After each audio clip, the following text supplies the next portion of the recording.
Budgeting, capital budgeting एक छोटा सा फॉर्मेट है। नॉर्मली सारे फॉर्मेट्स आपको सेम ही लगेंगे, लेकिन थोड़ा सा चेंजेस के साथ। यहां पर कैपिटल बजटिंग के अंदर नॉर्मली आपको एक से ज्यादा साल दिया जाएगा, यानी 1 साल, 2 साल, 3 साल, 4 साल, 5 साल ऐसे डेटास दिए रहेंगे। और आपको समझना पड़ेगा कि आपको क्वेश्चन कहां से स्टार्ट करने बोला है। मतलब नॉर्मली अगर हम देखा जाए तो क्वेश्चन की जो स्टार्टिंग होती है वो इनकम से होती है, उसमें से एक्सपेंस आप माइनस करोगे तो आपको जो मिलता है वो होगा profit before depreciation, interest and tax. यहां पर थोड़ा सा चेंज हो जाता है। हमने कैपिटल स्ट्रक्चर के इसमें देखा था कि सेल्स में से वेरिएबल गया तो कंट्रीब्यूशन माइनस फिक्स गया तो हमारे लिए प्रॉफिट बचता था, लेकिन वो जो प्रॉफिट था वो था profit before interest and tax. लेकिन इसमें ये ऐसा नहीं होगा, यहां पर हमको मिलेगा profit before depreciation, interest and tax. तो डेप्रिसिएशन माइनस करने बोला है तो पहले हम लोग डेप्रिसिएशन देखेंगे, माइनस करेंगे। तो माइनस करने के बाद मिलेगा profit before interest and tax. फिर आप इंटरेस्ट माइनस करो तो क्या मिलेगा, प्रॉफिट बिफोर टैक्स। फिर टैक्स माइनस करो तो मिलेगा प्रॉफिट आफ्टर टैक्स। यानी इनकम में से एक्सपेंस माइनस करने के बाद आपको मिलेगा profit before depreciation, interest and tax. यानी जो प्रॉफिट मिला है वो डेप्रिसिएशन से पहले है, इंटरेस्ट से पहले है, टैक्स से पहले। तो पहला नाम डेप्रिसिएशन है, इसलिए पहले डेप्रिसिएशन माइनस करो तो मिलेगा पीबीआईटी, मतलब डी हट जाएगा। फिर इंटरेस्ट माइनस करो तो आई हट गया तो पीबीटी बचा, प्रॉफिट बिफोर टैक्स। फिर टैक्स माइनस करो तो प्रॉफिट आफ्टर टैक्स। अब कैपिटल बजटिंग क्या कहता है कि जो डेप्रिसिएशन है ना, डेप्रिसिएशन वो नॉन कैश आइटम है। कौन सा आइटम है? नॉन कैश आइटम है। लेकिन अकाउंटिंग, जब देखो सीधी बात है, अगर मैं डेप्रिसिएशन माइनस इसीलिए कर रहा हूं क्योंकि वो डेप्रिसिएशन माइनस करने के बाद जो प्रॉफिट मिलेगा ना, उस प्रॉफिट के बेसिस पर मैं सबको इंटरेस्ट बांटूंगा। उसके बाद जो प्रॉफिट बचेगा उस पर मैं गवर्नमेंट को टैक्स बांटूंगा, दे दूंगा। और बाद में मैं डेप्रिसिएशन ऐड इसलिए करूंगा क्योंकि वो नॉन कैश आइटम है, क्योंकि ना तो उससे पैसा आ रहा है ना ही पैसा जा रहा है। सिंपल, डेप्रिसिएशन जो है वो नॉन कैश आइटम है, क्योंकि ना तो अगर वैल्यू मेरी गिर रही है वो मेरे लिए लॉस है, लेकिन उस डेप्रिसिएशन की जो वैल्यू है वो मेरे अकाउंट से जाता नहीं है, ना तो वो कैश जा रहा है, मेरा वो एक्चुअल लॉस नहीं है, तो इसलिए वो नॉन कैश आइटम है। इसलिए उसको प्रॉफिट आफ्टर टैक्स में क्या करते हैं, ऐड करने के बाद आपको यहां पर मिलेगा कैश इनफ्लो। क्या मिलता है? Cash inflow. यानी ये एक्चुअल ऐसा पैसा जो इनफ्लो, पैसा जो आ रहा है उसको हम लोग क्या बोलेंगे, कैश इनफ्लो। क्वेश्चन में अगर आपको पीवी फैक्टर दिया है, कौन सा फैक्टर? पीवी। पीवी का मतलब होता है प्रेजेंट वैल्यू। कौन सा वैल्यू? Present value factor. तो मल्टीप्लाई करोगे तो मिलेगा आपको डिस्काउंटेड कैश इनफ्लो। कौन सा इनफ्लो? Discounted cash inflow. कोई तकलीफ? वापस बोल रहा हूं, फॉर्मेट क्या है? Income minus expense equal PBDIT. DIT मतलब डेप्रिसिएशन, इंटरेस्ट एंड टैक्स। फिर डेप्रिसिएशन माइनस करो, फिर इंटरेस्ट माइनस करो, फिर टैक्स माइनस करो। Profit after tax, depreciation non cash item है इसलिए उसको ऐड कर दो, करने का कैश इनफ्लो मिलेगा, multiplied by PV factor, discounted cash inflow. Question में आपको सम कहां से स्टार्ट करने बोला वो ध्यान से पढ़ना है। क्वेश्चन में क्लियरली दिया गया प्रॉफिट जो है वो कौन सा है, प्रॉफिट बिफोर ये वाला है, ये वाला है, ये वाला है, डीआईटी वाला है, इंटरेस्ट वाला है या टैक्स वाला है। क्वेश्चन ध्यान से पढ़ने का, उसके बाद का प्रोसेस आपको फॉलो करने का है। मतलब अगर मुझे क्वेश्चन में बोला profit before interest and tax, तो इसके ऊपर का सम नहीं आएगा, इसके यहां से मेरा सम शुरू हो जाएगा। और ये फॉर्मेट के मुझे एंड तक फॉलो करना है। मान लो क्वेश्चन में पीवी फैक्टर नहीं दिया है तो यही मेरा आंसर हो जाएगा, यहां तक मेरा आंसर हो जाएगा। ठीक है, तो ये सारी चीजें उसको और इजी तरीके से अगर हम लोग बोलेंगे तो आपको वहां पर 3 एग्जैक्ट फॉर्मूला दिया, कैपिटल बजटिंग के 3 मेन फॉर्मूलाज दिया रहेगा। वो 3 मेन फॉर्मूलाज आपको कैलकुलेट करने के लिए बोलेगा।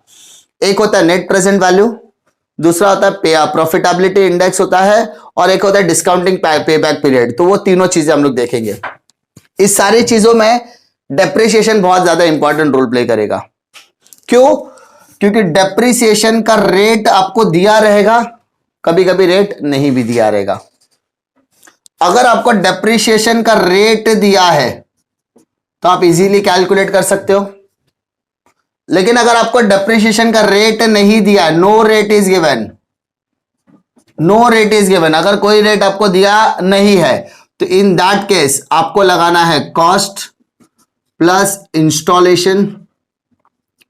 इंस्टॉलेशन मतलब हमने बोलते ना टीवी खरीद के लाया तो टीवी मेरा 40,000 का खरीद के आया, लेकिन लाने के बाद मैकेनिक को बुलाने का, उसको टीवी पे फिटिंग कराने का, उसका सेट टॉप बॉक्स लाने का, नहीं तो बाजू वाला बेटा के क्या बोलेगा, बाजू वाला अंकल का बेटा के क्या बोलेगा, डब्बा है डब्बा, अंकल का टीवी डब्बा। वैसा नहीं होना चाहिए ना। एचडी टीवी लाए, एलईडी टीवी लाए, एलसीडी टीवी लाए तो अच्छी क्वालिटी का सेट टॉप बॉक्स भी लाना पड़े ताकि क्लैरिटी आए। तो मुझे उस नए परचेज के साथ कुछ खर्चे भी करने पड़ेंगे उसको वर्किंग में लाने के लिए। एसी लाने के बाद डायरेक्टली एसी यूज कर सकते हैं क्या? नहीं, एसी लाने के बाद आपको एसी फिटिंग करना है। हो सकता है आप जहां पर एसी फिटिंग करना चाहते हो वहां तक वो पाइप यूज ना हो, तो आपको एक्स्ट्रा पाइप लाना पड़ेगा, एक्स्ट्रा खर्चा करना पड़ेगा, फिटिंग का खर्चा, ये सारे खर्चे आपको करने पड़ेंगे। तो उसको बोलते हैं इंस्टॉलेशन। क्या बोलते हैं? इंस्टॉलेशन। तो cost plus installation minus scrap, आपका स्क्रैप यानी भंगार वैल्यू करने के बाद नंबर ऑफ एस्टिमेटेड लाइफ, आपने कितने महीने या कितने साल उसको इस्तेमाल किया, तो कैलकुलेट करने के बाद आपको डेप्रिसिएशन मिलेगा। वही डेप्रिसिएशन आप यहां पर भी लिखोगे और वही डेप्रिसिएशन आप यहां पर भी लिखोगे। कभी कभी क्या होता है, आप सब यहां से स्टार्ट करते हो तो इसका मतलब डेप्रिसिएशन यहां इस्तेमाल नहीं होगा, डेप्रिसिएशन नीचे इस्तेमाल होगा। समझा? अगर कभी कभी सम आप लोग ने यहां से स्टार्ट किया तो डेप्रिसिएशन यहां पर इस्तेमाल होगा, लेकिन अगर कभी कभी सम यहां से स्टार्ट हुआ तो इसका मतलब डेप्रिसिएशन यहां पर भी यूज होगा और डेप्रिसिएशन यहां पर भी इस्तेमाल होगा। तो आपको क्वेश्चन में ध्यान से देखना होगा। जब हम लोग एमसीक्यू करेंगे तो उसमें हम लोग को डिफिकल्टी नहीं आएगी, उसमें हम लोग ध्यान से देखेंगे कहां से सम स्टार्ट करने बोला है।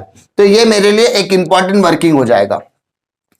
उसके बाद नेट प्रेजेंट वैल्यू, आपको एक क्वेश्चन तो इस पर बोलेगा ही बोलेगा, नेट प्रेजेंट वैल्यू।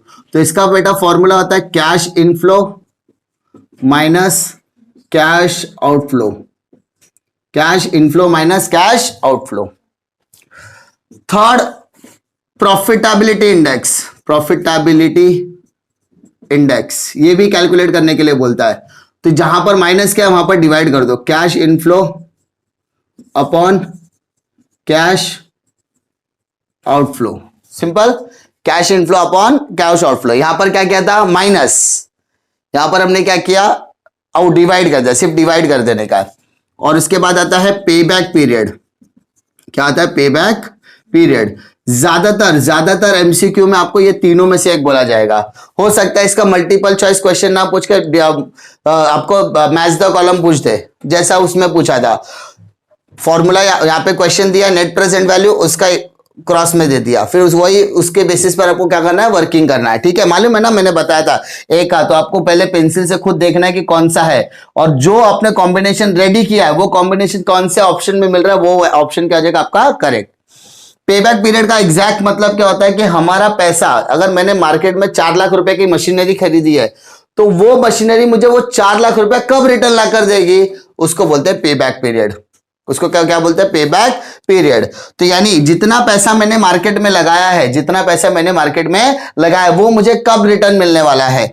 यानी ऐसा बोल सकते हैं कि investment divided by number of year, कितने सालों में रिकवर होके मिलेगा।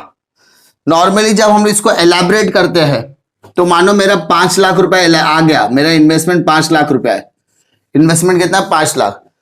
मैं पहले साल कैलकुलेट किया, सेकंड साल कैलकुलेट किया, थर्ड साल कैलकुलेट किया, चौथे साल में, तीसरे साल में मेरा इनफ्लो था 3 लाख रुपया, चौथे साल में मेरा इनफ्लो है 6 लाख रुपया। तो ये 3 और 6 के बीच में 5 लाख आता है। पहले साल में इनफ्लो, ऐसा समझो कि पहले साल में मेरा इनफ्लो 1 लाख रुपीस है, दूसरे साल में इनफ्लो मेरा 2 लाख रुपया है, तीसरे साल में मेरा इनफ्लो 3.5 लाख रुपया है, चौथे साल में इनफ्लो मेरा 6 लाख रुपया है, पांचवें साल में इनफ्लो मेरा 7 लाख रुपया है। इनफ्लो मतलब पैसा आया। अब मुझे पता करना मेरा पेबैक पीरियड क्या है। तो पेबैक पीरियड क्या बोलता है कि सबसे पहले आपका इन्वेस्टमेंट कितना है? 5 लाख। तो 5 लाख कहां आना चाहिए? 3.5 और 6 के बीच में ना। तो आपका 3.5 लाख रुपया तो रिकवर हो गया। कौन से साल में रिकवर हुआ? 3 साल में, है ना। प्लस अब आपने लगाया था 5 लाख लेकिन आपको 3.5 मिला, तो अभी कितना डिफरेंस है? 1.5 लाख। तो वो 1.5 लाख लाने के लिए आपको अगला 6 लाख इस्तेमाल करना पड़ेगा, सही ना। यानी आने वाले 3.5 लाख के बाद जो 6 लाख आ रहा है उस 6 लाख रुपए में से आप क्या करोगे? 1.5 लाख का इस्तेमाल करोगे, है ना। या ऐसा बोल सकते हैं, देखो ये दोनों में गैप कितना रहेगा? 2.5 लाख रुपए का गैप है ना। तो ये 2.5 आएगा बेटा। कैसा होता है देखो, वापस बता रहा हूं। 1 लाख इनफ्लो, फिर सेकंड वाले में 1 लाख इनफ्लो, 1 लाख इनफ्लो, ऐसा समझो 1.5 लाख, फिर 2.5 लाख और 1 लाख, ऐसा है। तो हम लोग क्यूमुलेटिव करेंगे 1 लाख, 1 + 1 2 लाख, 2 + 1 3 लाख, 3.5 6 लाख और इधर आ गया 7 लाख। ठीक है, ये मेरा कैश इनफ्लो है और ये मेरा क्यूमुलेटिव कैश इनफ्लो है। सम करो जब ऐसा कोई सम आएगा तो वापस एक्सप्लेन करूंगा। तो मेरा 5 लाख यहां पर रिकवर होते होते 3.5 लाख पे रुक गया, तो 3.5 लाख 3 साल में रिकवर हो गया। अब मुझे 5 लाख और 3.5 लाख में 1.5 लाख रुपए का गैप है। अब ये 1.5 लाख रुपए मुझे ये 2.5 लाख रुपए में से एडजस्ट करना है। क्यों? अगला देखो ऐड करके 6 लाख आ रहा है ना बेटा, 3.5 + 2.5 कितना होता है? 6 लाख। तो 3.5 और 2.5 + 6 लाख, तो ये 2.5 लाख रुपए में मेरा 1.5 लाख रिकवर होगा। तो इसका मैं जब अगर डिवाइड करूंगा तो तकरीबन समझो एक एग्जांपल के तौर पे 0.67 आ गया। तो 3 + 0.67 यानी मेरे को इतना टाइम लगेगा मेरा पैसा रिकवर करने के लिए। समझा? ऐसे छोटे छोटे वर्किंग्स आपको देंगे, ज्यादा नहीं, आपको सीधा सीधा देखो मैं क्यों बता रहा हूं। अगर आपको ये सम बोला पे बैक पीरियड, तो दो चीजें देखने का, या तो आपको इन्वेस्टमेंट और नंबर ऑफ ईयर डायरेक्टली देगा, या आपको कैश इनफ्लो देगा, 2-3 साल का कैश इनफ्लो देगा और उस कैश इनफ्लो का क्यूमुलेटिव निकालने का। क्यूमुलेटिव मतलब पहला साल वैसे ही रहेगा, फिर 1 + 1 2, 2 + 1.5 3, 3.5, 3.5 + 2.5 6, 6 + 1 7। ठीक है, और उसके बाद आपका जो भी इन्वेस्टमेंट है उसका उससे नियरेस्ट का कम वाला कौन सा है? तो 5 लाख से थोड़ा सा कम क्या है? 3.5 लाख। तो 3.5 लाख आपका 3 साल में रिकवर हो गया। ऊपर लेने का डिफरेंस, ऊपर का लेने का डिफरेंस, तो 3.5 लाख मेरा कवर हो गया। तो 5 लाख में 3.5 लाख कवर होगा, तो डिफरेंस कितना है? 1.5 लाख। वो 1.5 लाख मुझे कहां से मिलेगा? आने वाले पैसे में से। आने वाला पैसा कौन सा है? 2.5 लाख। 6 लाख नहीं लेने का, कौन सा लेने का? 2.5 लाख। जो कैश इनफ्लो, अगला कैश इनफ्लो जो रहेगा वो लेने का।